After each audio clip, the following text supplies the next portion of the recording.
It is September 12th, and that is one gorgeous view. And it might inspire you to maybe get out there, encourage someone to do something good today. Today is National Encouragement Day. It is Oh.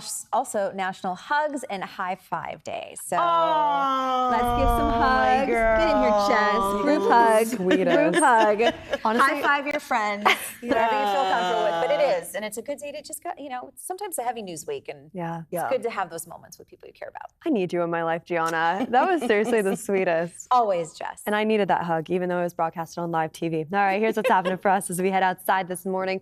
We're waking up to cool and cloudy conditions all throughout the bay this morning. Those clouds are going to start pulling back fast along the coast in the afternoon. And as we head into the next couple days, high pressure starting to move in. That's going to warm us up a lot. I mean, we're talking about 90s, close to the triple digits off into the East Bay as early as next Monday and Tuesday. For now, we're kind of in the in-between phase where we're still seeing some 70s slowly turning into 80s in places like Fremont, stretched over into Livermore. The Tri-Valley area today stretched all the way over into Antioch, sitting either in the 70s or the 80s. And you make your way up into wine country. It's been a cool week all week long with a little bit muggy conditions at times too, just along the mouth of the bay. Now, the reason why we've been dealing with that is because low pressure passed through earlier this week. It brought in higher relative humidity, cloudy skies throughout the Bay Area as we kicked off this week's forecast, and even some light rain. But now that we're wrapping up this week, we're starting to dry up and warm up, and we're sitting in the 80s today, stretched all the way down into the Santa Clara Valley too.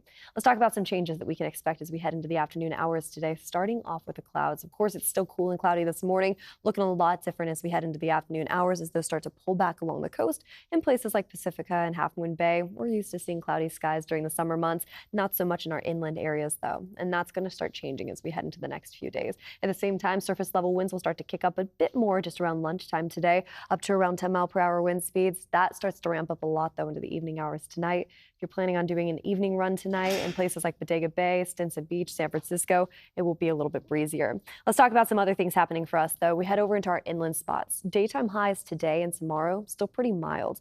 Once we head into this weekend, well, we're going to see a big change in the forecast. High pressure really starts ridging its way in. What that does is it drops relative humidity a lot. It increases temperatures a lot.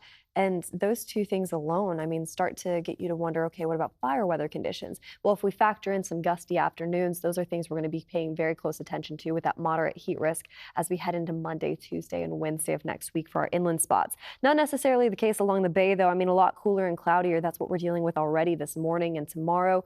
As we head into this weekend's forecast, daytime highs will start to jump into the 80s, and then we'll see mid-80s in the forecast by next Tuesday and Wednesday in places like Oakland, a little bit cooler in places like San Francisco. Over to you, Gianna.